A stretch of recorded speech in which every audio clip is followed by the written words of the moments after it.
সফলতা খোঁজেন দুনিয়ায়, কত মানুষ কত সফল হতে চায়। হ্যাঁ, হাউ টু গেট সাকসেস, কিভাবে সফল হতে পারা যায়। সফল মানুষ, সফল এই ব্যবসায়ী, সফল চাকরিজীবী, সফল নেতা, সফল অনেক কিছু মানুষ সাকসেস হতে চায়। মানুষের নেশা, মানুষের পেশা হয়ে গেছে সাকসেস হওয়া। এনি হাউ, যে কোনোভাবেই সাকসেস হতে হবে। কি হালাল, কি হারাম, কি মানুষের হক নষ্ট করা, কিভাবে কি সাকসেস হতেই হবে।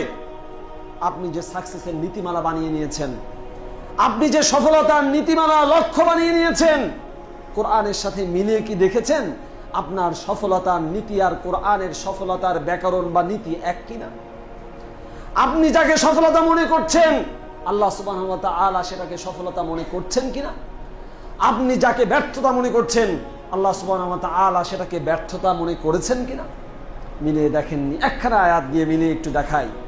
একখানা আয়াতের অংশ আল্লাহ সুবহানাহু ওয়া তাআলা বলছেন, ফামান যুহজিহা আনিন নার ওয়া উদখিলাল জান্নাহ ফাকাদ ফাজ। সুবহানাল্লাহি ওয়া বিহামদিহি। সফলতার নীতিমালা আল্লাহ সুবহানাহু ওয়া তাআলা কোরআনে একাধিক আয়াতে বলে দিয়েছেন কিভাবে আপনি সফল হবেন, আপনি কিভাবে একজন সাকসেসফুল পারসন হবেন।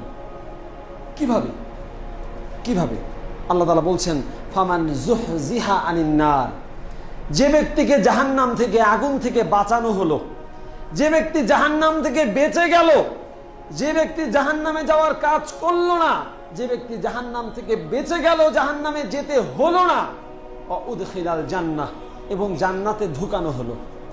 কোথায় ঢুকানো হলো? জান্নাতে। জাহান্নাম থেকে বাঁচিয়ে কোথায় ঢুকানো হলো? জান্নাতে।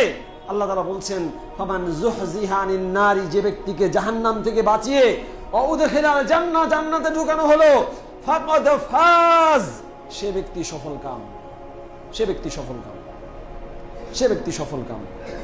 এরপরে আল্লাহ সুবহানাহু ওয়া তাআলা বলছেন, আমার হায়াতুদ দুনিয়া ইল্লা মাতাউল গুরুর। হে মানুষ, কত বোকা, কত বোকা মানুষ এই দুনিয়া নিয়ে পড়ে আছো। আমাল হায়াতুদ দুনিয়া ইল্লা মাতাউল গুরুর, এই দুনিয়ার জীবন সামান্য একেবারে বিভ্রান্তিকর কিছু বিষয়, এমন মাতা, এমন ধন সম্পদ যেটা গুরু তোমাকে বিভ্রান্ত করবে, তোমাকে বিভিন্ন ভাবে পথভ্রষ্ট করবে। এই দুনিয়ার পিছনে আমরা চলে আছি, এই দুনিয়ার পিছনে আমরা পড়ে আছি। অথচ আল্লাহ সুবহানাহু ওয়া তাআলা বলছেন, বাল তুসিরুনাল হায়াতাদ দুনিয়া ওয়াল আখিরাতু খায়রু ওয়া আবকা।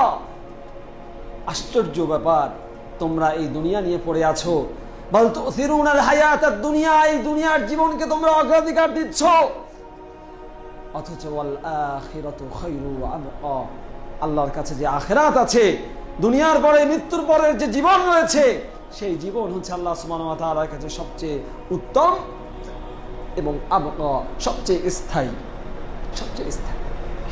দুনিয়া মানেই তো অস্থায়ী, দুনিয়া মানেই তো অস্থায়ী। মানুষ বুঝে আসে না আমার কেন দুনিয়ার প্রতি এত লেগে থাকে।